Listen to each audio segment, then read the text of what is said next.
Salam sejahtera bagi kita sekalian, selamat siang. Bapak Ibu, saudaraku yang dikasihi oleh Tuhan, dalam kesempatan ini saya ingin menyampaikan sebagai suara kenabian kami atau suara gereja akan ada terus selama kebenaran itu tegak bagi umat Tuhan di tanah Papua. Saya lahir dan besar berdiri di tanah ini, saya adalah saksi hidup dan kaset hidup juga. Genosid 1977, tragedi 2000, yaitu peristiwa Wamena, berdarah hingga sekarang menyaksikan umat Tuhan dibantai, dihabis-habisan di tempat pelayanan gereja Injili di Indonesia. Karena itu kita hamba-hamba Tuhan, prajurit-prajurit Tuhan yang Tuhan pilih dan Tuhan taruh di gereja ini. Perayaan refleksi pastoral HUT Gereja Injil Indonesia yang ke-59 tahun ini. Mengapa orang Papua menjadi korban? Mengapa orang Papua masih menuntut untuk berjuang? Mengapa 30.000 pengungsi dari tanah Papua sejak tahun 1962 masih di luar negeri seperti di PNG, di Vanuatu, Australia, Belanda, Amerika Serikat, berbagai negara yang lain? Mengapa dalam 4 tahun terakhir ini 60.000 orang telah masih sedang mengungsi sementara hari ini kita beribadah? Mengapa hingga saat ini masih terjadi konflik antara TNPB dan TNI Polri? Mengapa masih ada tahanan politik di berbagai penjara di tanah Papua? Mengapa Otsus Jilid 2 dipaksakan terus? Mengapa pasukan non-organik bukan lagi kita minta untuk ditarik, tetapi terus saja penambahan itu terjadi setiap bulan di tanah Papua?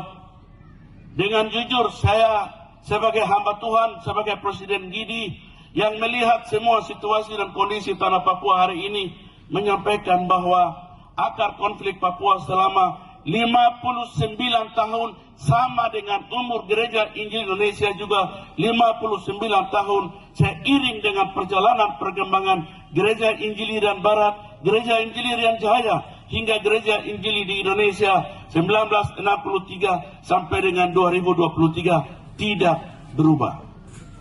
Dari waktu ke waktu akar konflik di Papua satu sama saja. Bicara secara sesungguhnya kepada rakyat Indonesia dan publik internasional untuk mengetahui apa yang dituntut umat Tuhan selama ini. Salah satu contoh ialah tuntutan tim 100 yang pernah pergi ke Jakarta dan meminta kepada Presiden Habibie pada tanggal 26 Februari 1999 di Istana di Negara. Penguasa yang mendengar dan menyaksikan itu, tetapi pada saat itu sama penguasa bersama para elit politik, elit birokrasi, serta TNI Polri dengan licik, mereka selalu mengalihkan, membungkam, dan menyangkal dengan 100 kali dalil, serta alasan yang strategi untuk menyangkal fakta. Sesungguhnya suara yang memperjuangkan umat Tuhan ibarat anak minta roti malah diberikan ular naga. Bapak Ibu, warga jemaat Gidi yang berulang tahun yang saya kasihi dalam Tuhan kita Yesus Kristus. Pada saat yang sama juga para menteri, panglima TNI, Polri juga bolak-balik Jakarta, Papua dan Papua. Terkesan hanya datang bersenang-senang di tengah duka orang Papua. Mereka tidak menyentuh substansi masalah tanah Papua.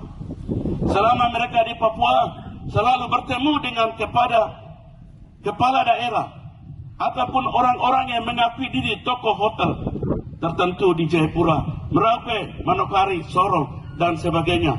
Judas di Papua mengaku diri akomodasi, menetralisasi akademisi, intelektual, tokoh masyarakat, tokoh adat, tokoh pemuda, tokoh agama, musiman, meluncurkan harga diri, menjual kepada bangsa yang tidak benar. Bagaimana mungkin kami diajak untuk melakukan penginjilan? Bagaimana mungkin kami mau ingin menyanyikan lagu-lagu rohani, sementara orang-orang Papua sendiri menyiksa, dan mereka sementara ada di balik gunung di sana bukan lagi tinggal di rumah mereka. Kapan penguasa akan meninggalkan cara-cara kotor ini? Rekayasa di bumi, di Indonesia dan di tanah Papua. Saudara-saudariku yang dikasihi oleh Tuhan, ini saya hanya menghimbau kepada kita, tapi lebih khusus dalam kesempatan hari ulang tahun ini, kepada Bapak Presiden Republik Indonesia. Dewan Gereja Papua mencoba tampil bersuara apa adanya. Dengan jujur, kami telah menerus mengingatkan supaya Presiden Jokowi konsisten dengan janjinya 30 September 2019 untuk bertemu dengan Pro Kemerdekaan Papua, yaitu ULMP. Kami juga telah meminta supaya sebelum pelaksanaan Otsus Jilid 2 dilakukan, yaitu selesaikan 4 akar persoalan yang ditemukan oleh LIPI. Kami juga Dewan Gereja Papua dengan gereja-gereja tanah Papua sejak Desember tahun 2014 kami telah beritahukan kepada Presiden Jokowi untuk menyelesaikan masalah penembakan 4 siswa yang ditembak di Paniai. Sampai hari ini belum selesai.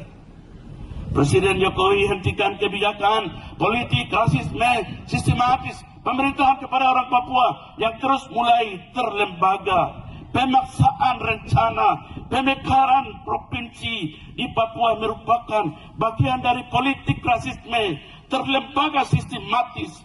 Masa orang Papua punya kampung halaman diusir suruh tinggal di hutan, lalu kau datang taruh orang lain untuk tinggal di situ hanya kepentingan sesaat.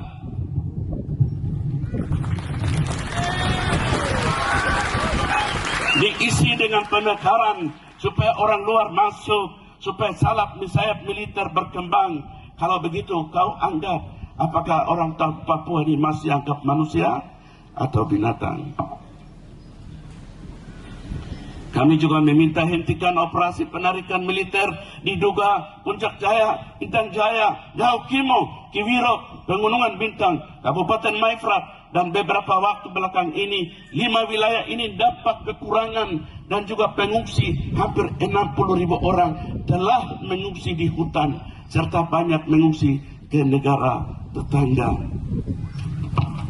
Bapak Ibu, saudara-saudaraku, jemaat Gidi yang saya kasihi dalam Tuhan kita Yesus Kristus, lebih memperhatikan adalah pemerintah masih berkeras hati bagaikan besi baja atas suara desakan komunitas internasional untuk kunjungan Dewan HAM PBB ke tanah Papua. Sejumlah poin ini pemerintah tidak ada yang menyetujui menyelaksanakan. Seakan-akan mata, telinga, dan hati mereka telah buta, tuli, dan mati. Bertolak dari fakta dan sejarah pengalaman kami selama ini, saya sebagai Presiden Gereja Indonesia dalam rangka ulang tahun Gereja Gidi, yaitu yang ke-59 tahun, menyampaikan bahwa pemerintah boleh menyangkal, marah dan kesal atas suara kami terus menyuarakan di tanah ini, atau suara gereja terus menyampaikan di tanah ini, suara kenabian terus menyampaikan di tanah ini. Tapi kami tidak akan pernah hilang dan kami tidak akan pernah berhenti selama kebenaran dan keadilan belum terwujud di tanah ini. Suara gereja sebagai penjaga umat tidak akan pernah berhenti sampai suatu saat orang Papua akan melihat matahari. Tuhan Yesus memberkati. Selamat berulang tahun.